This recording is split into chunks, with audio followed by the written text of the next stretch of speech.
Hi, viewing audience. I'm Tom Romito, a board member for Western Cuyahoga Audubon Society. And I'm sitting here with Randall Mitchell, who is the director of the field station at Bath Nature Preserve. We're at Bath Nature Preserve, which is in Summit County, just south of Cuyahoga County. And Randy, it's a pleasure for me to talk to you about the subject you're going to talk about to the Audubon Society in February.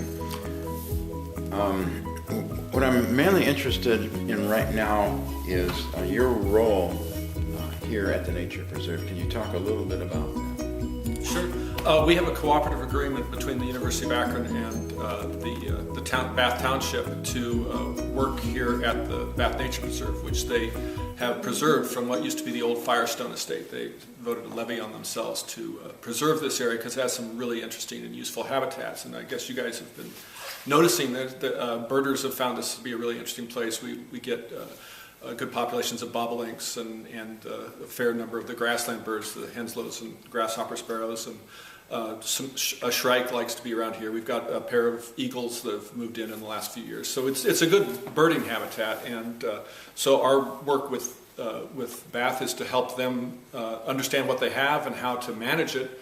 And in return, we get to come out here and take students who oftentimes have never been out in actual wildish areas like this. So it's a great opportunity for our students. Well, thank you, Randy. Could you tell me specifically what is the mission of the field station?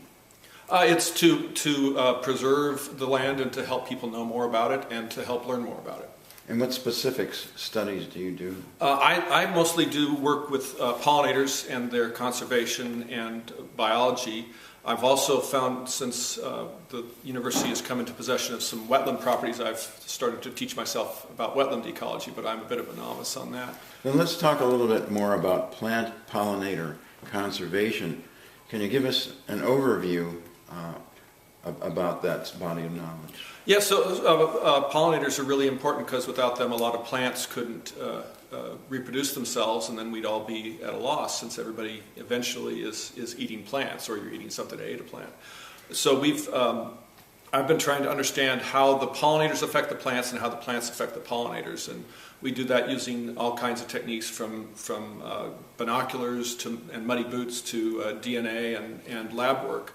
And fluorescent microscopy and things like that. Just we try to understand as much as we can about what the plants are gaining from it and what they're providing to the pollinators and what the pollinators are providing to the plants, and how that all averages out. It's not always a mutualistic relationship. There are cheating insects. Some insects will not pollinate, but they'll still take the food. Carpenter bees are a great example. They'll sneak down and cut holes in flowers, and so we kind of keep score on who's doing good things and who's doing bad things. I see. Well, thanks, Randy. Now, the Audubon community knows that you're going to come talk to us about management and conservation of bumblebees. Can you tell us how you made that narrow focus from your overall interest in pollinator conservation? Because bumblebees are the best bees there are. I love them. They're really cool. They are big and fuzzy, and for scientists, they're easy to watch. They're big enough that you can follow them and see what they're doing. A lot of the very important bees are the size of a word on a printed page. They're small, and once they leave the flower, you don't know where they've gone. But if I want to know how the bees are moving and causing the plants to mate with one another, I need to be able to follow them. So there's a sort of a practical reason that I like to study them, but mostly because they're just fuzzy and cool. Can you give me a brief overview of what you'll tell the audience at the February meeting? Sure. I thought it'd be a good idea to talk about bumblebees and their status in the Great Lakes. We've got had a lot of changes in the last dozen years in bumblebees. We have some species that are now proposed for going on the endangered list that once occurred in Ohio, and as far as we know, one of them. Some of the last sightings were just 3 or 4 miles from here by my students in Furnace Run, and a few spottings, that would have been about 98 or 99, and then in around 2005 there were a couple seen in Massillon of this one species, the rusty patch bumblebee, and they may have found one up in Toledo 2 years ago. But before that, it was one of the most common bees you'd ever find.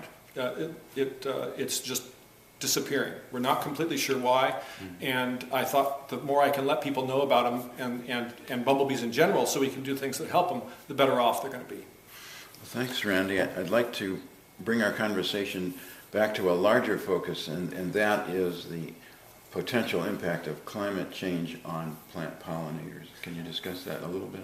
Yeah, it's climate change. Change is a good word because it doesn't always mean hotter, doesn't always mean drier, but it can mean those things. And the work that's been done on pollinators shows that climate change is going to have idiosyncratic effects. It's going to change the situation for some bees, but not for others.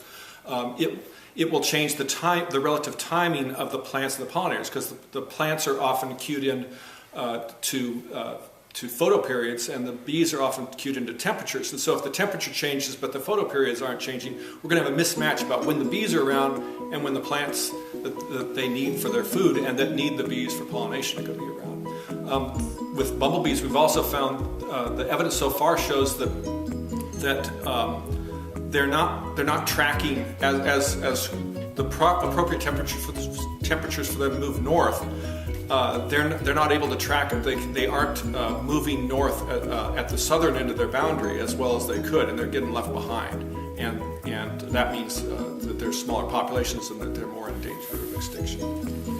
Can you discuss this a little bit at the February meeting? That's one of the main pieces I want to talk about. Okay, well, ladies and gentlemen of the viewing audience, I hope to find many of you coming to our meeting in February at the Rocky River Nature Center. We'd love to see you there and learn more about this important topic. Thanks very much for watching.